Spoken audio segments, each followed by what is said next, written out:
Good evening, ladies and gentlemen, and welcome to the Stephanie Stevens Show, Pronoun TV. Here we are again in Allen Gardens in downtown Toronto.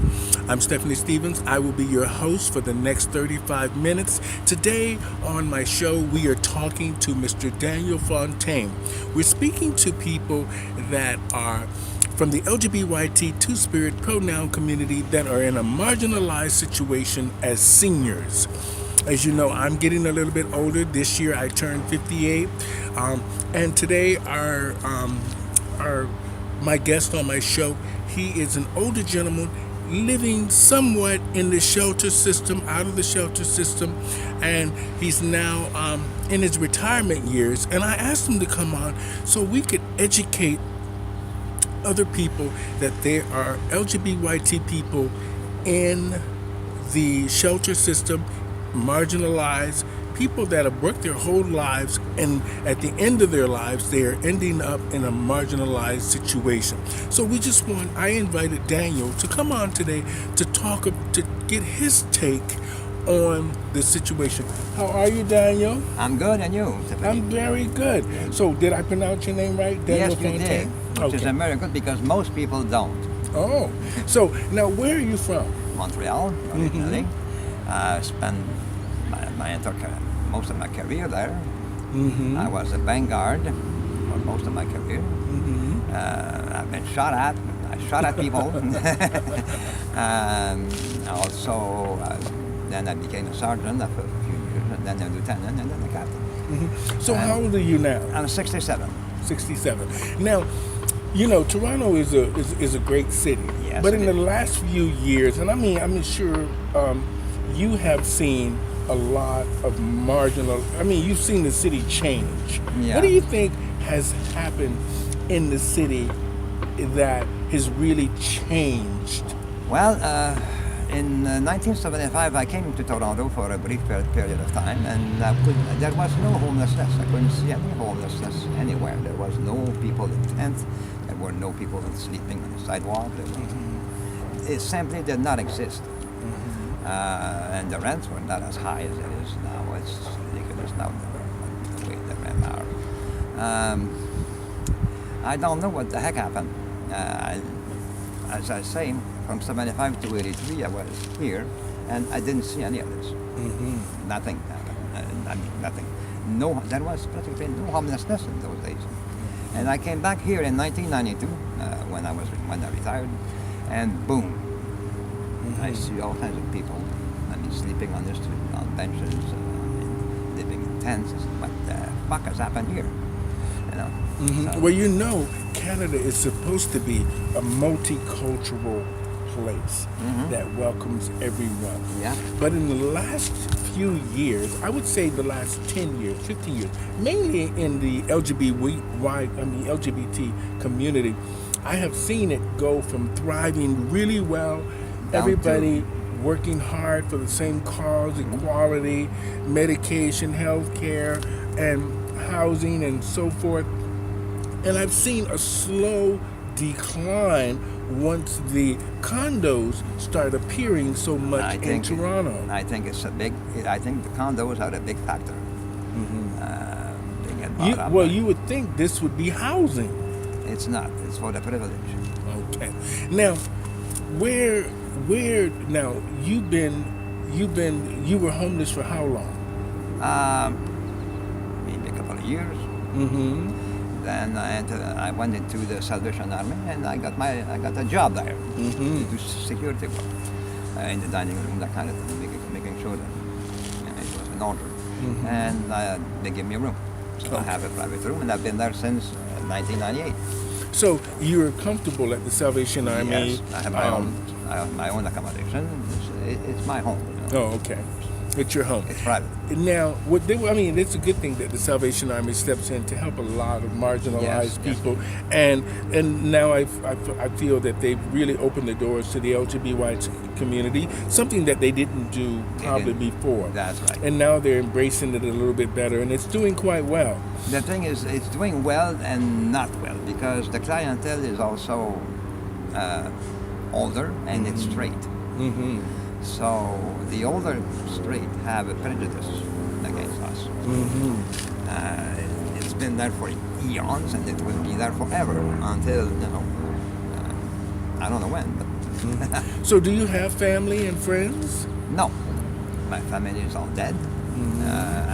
I'm literally alone on a globe with nearly 7 billion souls. Okay. And that sometimes makes me sad. Is it my fault? I don't know. I don't think so. Most of my good friends died during the AIDS epidemic. I don't know by what bloody miracle I didn't get it, because if there was somebody promiscuous at the time, it was me. Oh. And Well, the St. Charles, and what was the bathhouse called?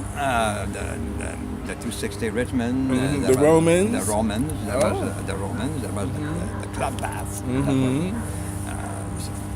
These were the three mains I used to go to. Now I hear the club bath is now a straight place. I don't know. I don't know how that can be functioning. The women in them. I don't know. Well, how do you feel now that you have worked your entire life? You said as a security guard, and I'm a security guard. you're an armed security guard, and you're now in the retirement years of your life. And how do you feel about the fact that you are not in real housing? How do you feel about the fact that you've worked your whole life and you are not treated like you're living at the Salvation Army? So a person at your age should really, when you think about it, have housing, and all of that. You should have housing and all of that stuff. So, how do you feel about the fact that you don't have your own housing, your own apartment? I'm more or less okay with it, Okay. because I don't have to worry about much. And doing housework has never been my forte. So, Heck, I even pay somebody to do my laundry.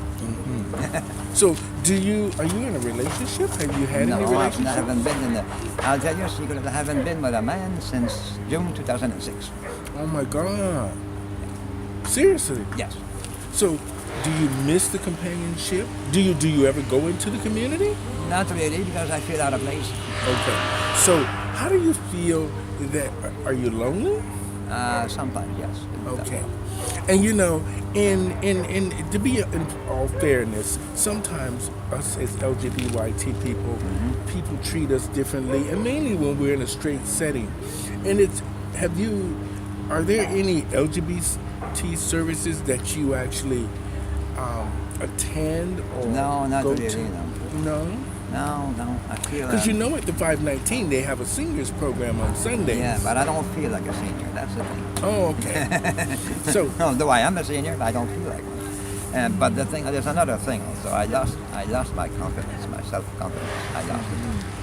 And even if the bathhouse were open now, they're not because of this goddamn pandemic. I don't think I would go, because I feel out of place. So do you think that so you miss the companionship of a man? Yeah, sometimes I do. Okay. Yeah, sometimes I do. Yeah. So now that, how long have you been in Toronto? Since 1992. Since 1992. Now, so have you worked since 1992? Yes, I did work in a stamp store. And I've been into stamps since the age of 10 years old. I've accumulated considerable knowledge in stamps, and I was able to earn a good living at that stamp store. That was okay, but then the owners shut down the store because he was retiring. So then that was it. In Toronto, there's no stamp stores anymore. There's no nothing.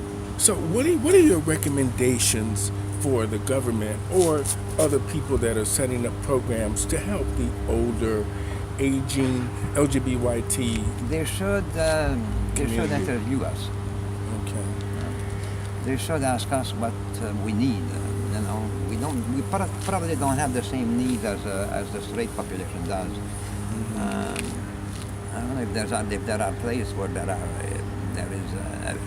are buildings or evening or two that housing only LGBT people.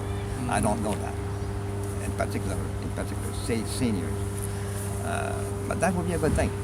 So you're from Montreal. Yes. So that means that you, like you said, most of your family is dead. They're or all dead. Okay. And your friends, you just don't associate with them, or you're just away from them because you live in Toronto now. They're all dead too. A long time, Oh. long dated friends I don't have anymore because they're all dead. As a matter of fact, one passed away in September. That was the last month. George, he passed away, and I've learned this by looking up his name on the internet. I've learned by the internet that he had passed away a week prior when I found him. So that went up in flame. Went up. So, do you feel like there's you want to have someone in your life, or do you feel like you would want to have more friends? Not necessarily more friends, plural, but a friend. Yeah. Now, what do you do? I have friends. Oh, okay. No, friends that we don't. Most of them are not gay, but I get along with everybody. But yeah, a gay friend, yeah, that would be nice. Like when you were, for example, you know. Yeah.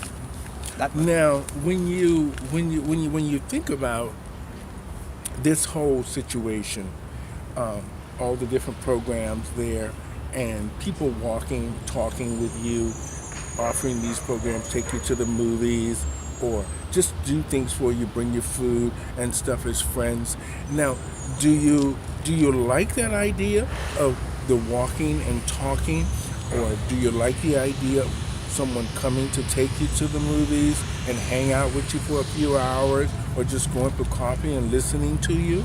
take me to the movies, and like I see some old people sometimes leaving seniors home, getting on a bus, and I don't feel I'm old enough for that yet. Okay. You know.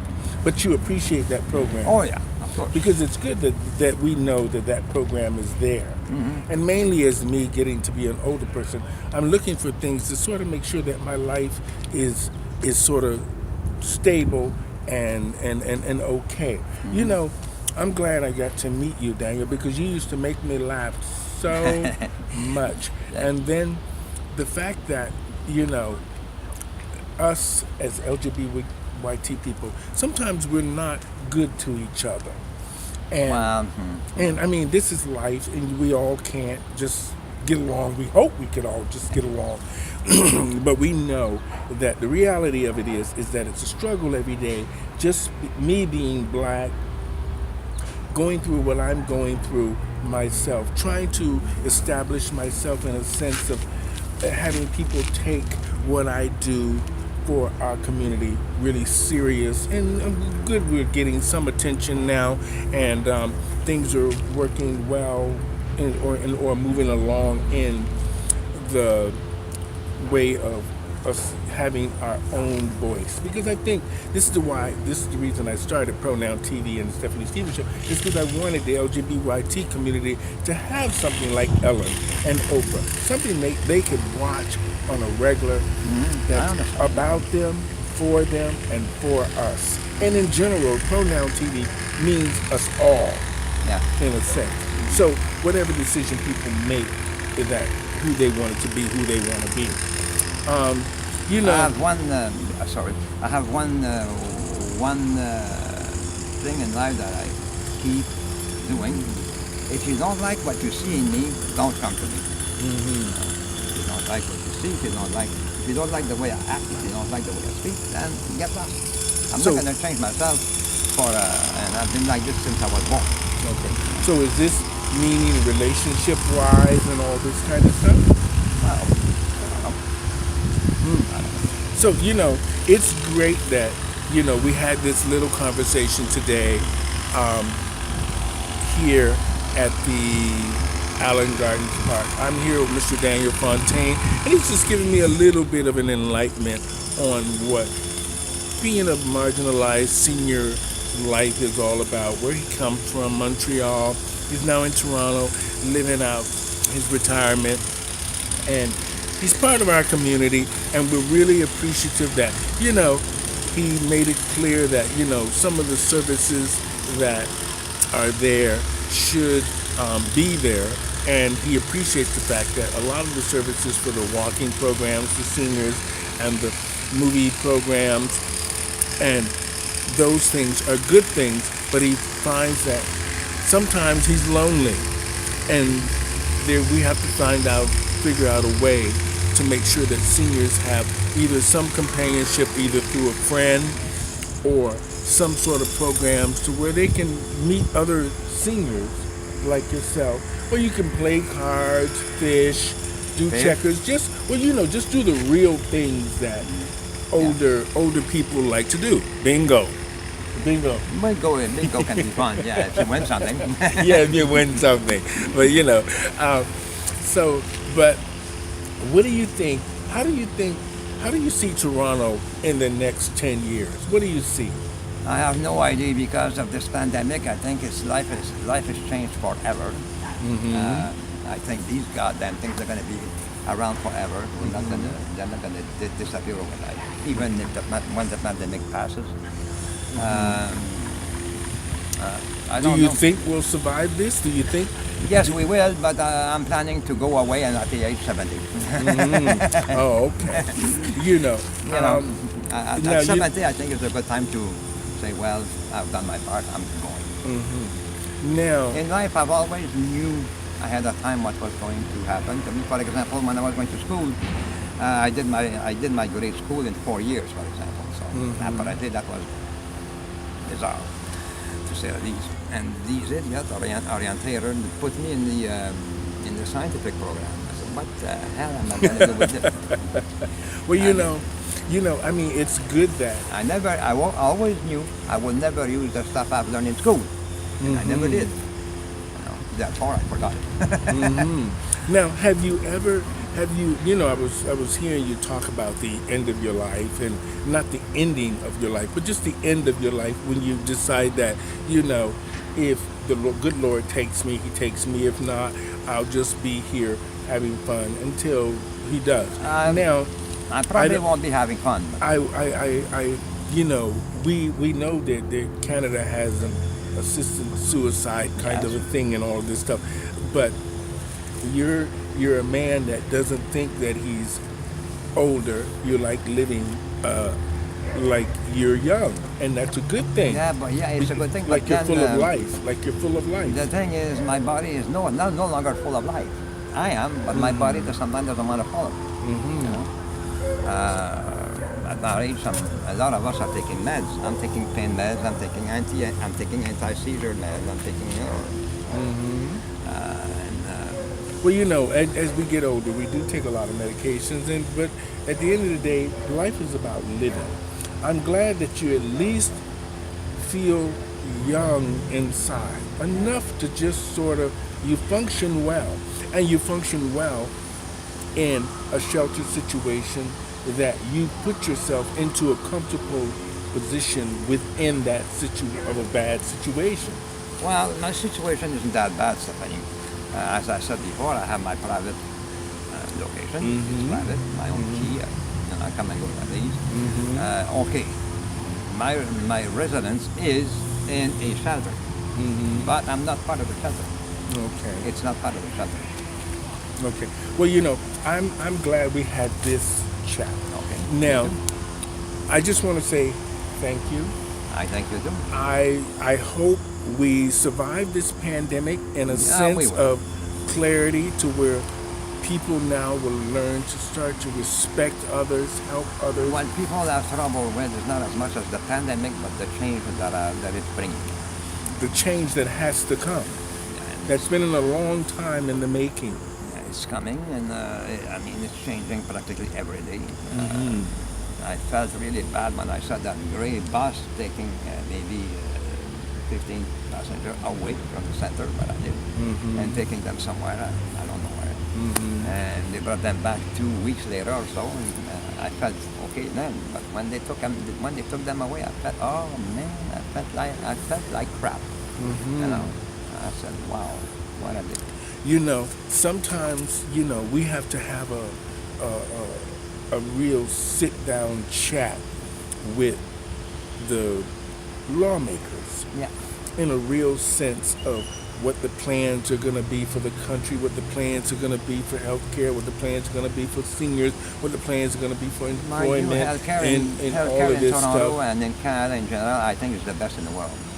Yeah, well, healthcare is good here, but we have so many other things that seem to block our progress when it comes to us. Even though they say we're multicultural, this country is just as divided in so many ways, from Quebecois to the Green Party to the Conservatives to the Liberals to even the different ethnic groups, Black, Asian, white. We're a country of 57 dialects. There are no particular type of Canadians anymore. You know, you cannot say, well, this guy is Canadian or this guy is American. You cannot do a difference. It doesn't exist anymore. If it ever did existed. Well, you know, we're great that we live in a country like this that welcomes everybody. And for me, I found Canada is my home, even though there's been a lot of ups and downs and trials and tribulations with everybody. No matter where you are in the world, people have to find their way and find their space and fight for different causes and fight for just the fact of equality and opportunity. Yeah. And sometimes you can't give up. And Canada is a great place that is very welcoming, but very challenging at the same time. And I hope today that you guys out there in the audience have learned something from Daniel. He's French Quebecois. You want to say something in French? French Canadian. Oh, French Canadian. You want to say something to the people out there in Montreal and Quebec City? Bonjour tout le monde. There you go. Bonjour, monsieur, madame. I think I got that. Did I get that? Petit peu. That's all I can do.